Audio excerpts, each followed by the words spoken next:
Hello friend, welcome back to my YouTube channel Mampi রান্নাঘর। তো আজকে দেখো তোমাদের আমি কমলা ভোগ একটা মিষ্টি রেসিপি করে দেখাচ্ছি। তো কীভাবে বানাই তো তোমরা দেখে থাকো।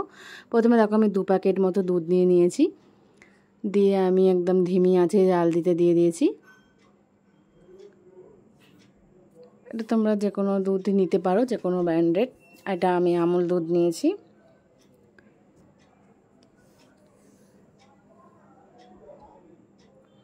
তো দেখো ভালো করে কিন্তু একভাবে নাড়তে হবে, নাহলে কিন্তু দুধ তলায় লেগে যাবে। তাই একদম কিন্তু ভালোভাবে ক্রমাগত নাড়তে হবে। এদিকে দেখো আমি একটা লেবু একদম দানাগুলোকে ফেলে সেরকমভাবে এর মধ্যে দিয়ে দিচ্ছি, যাতে করে দানাগুলো না পড়ে।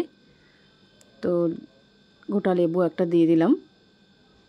যেহেতু আমাকে ছানাটা করতে হবে, তাই আমি দুধটা এইভাবে একটু কেটে নিলাম ছানা করে নেবো বলে। দেখো এরকম আস্তে আস্তে নাড়লে কিন্তু দুধ একদম ছানা হয়ে যাবে। তো ক্রমাগত কিন্তু নাড়তে হবে। তো তোমরা দেখতেই পাচ্ছ আস্তে আস্তে কিন্তু ছানা হয়ে যাচ্ছে। তো এইভাবে বাড়িতেই কিন্তু ছানা বানিয়ে নিতে পারলে মিষ্টি কিন্তু খুবই সুস্বাদু খেতে লাগবে। তো দেখো একদম কিন্তু জল আর থেকে দুধ ছানাটা কেটে পুরো আলাদা হয়ে গেছে। এবার আমি একটা স্ট্রেনারে ছেঁকে নিয়ে ছানাটা বার করে নেবো। তো তোমরা সবটা দেখতে থাকো, আশা করছি খুব ভালো লাগবে। তো পুরো রেসিপিটা স্কিপ না করে ভিডিওটা ফলো করতে থাকো আর দেখতে থাকো। তো দেখো আমি স্ট্রেনারের মধ্যে ঝেড়ে নিয়েছি জলটাকে। এবার যেহেতু দেখো এতে লেবুটা দেওয়া রয়েছে, যাতে টকটা না থাকে, তার জন্য এইভাবে ধুয়ে নিতে হবে, যাতে লেবুর যে টক ভাবটা সেটা যেন একদমই ছানার মধ্যে না থাকে। সেজন্য এইভাবে করে করে ভালো করে ধুয়ে নিতে হবে। ধুয়ে ভালো করে দেখো একটুও কিন্তু জল থাকলে হবে না, ক্রমাগত কিন্তু এরকমভাবে জল চিপে চিপে নিতে হবে।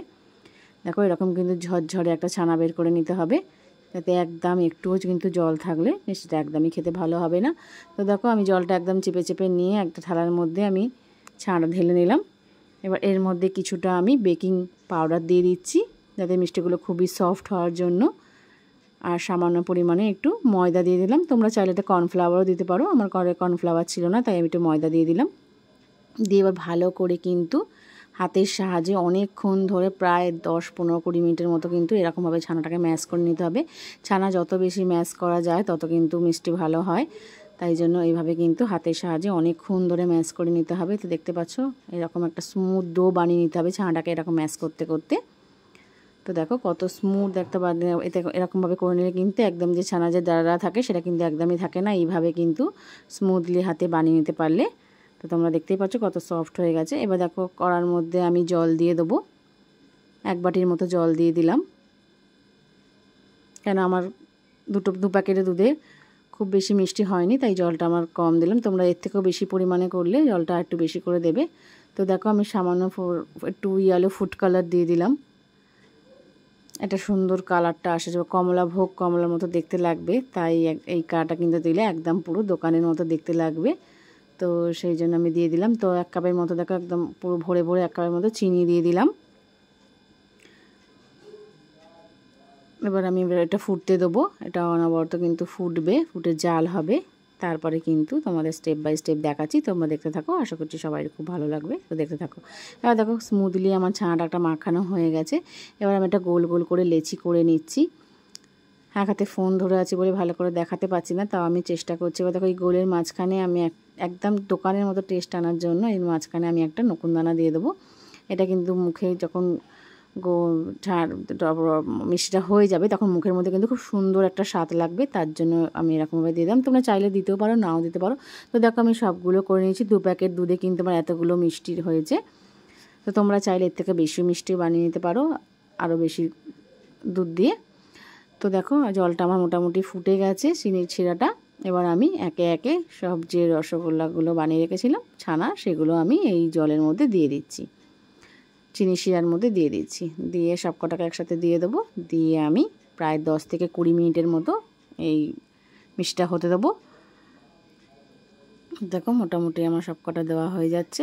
আমার কিন্তু 2 প্যাকেট দুধে অনেকগুলোই মিষ্টি হয়েছে। তো দেখো এবার আমি 10-15 মিনিট ঢাকা দিয়ে দিচ্ছি। 10-15 মিনিট পর তোমাদের দেখাচ্ছি। তো দেখো 10-15 মিনিট হয়ে গেছে। তো দেখো রসগোল্লাগুলো ফুলে কিন্তু দ্বিগুণ হয়ে গেছে। আমি এই সাইজে করছি, তোমরা চাইলে এর থেকে বড় সাইজেরও করতে পারো।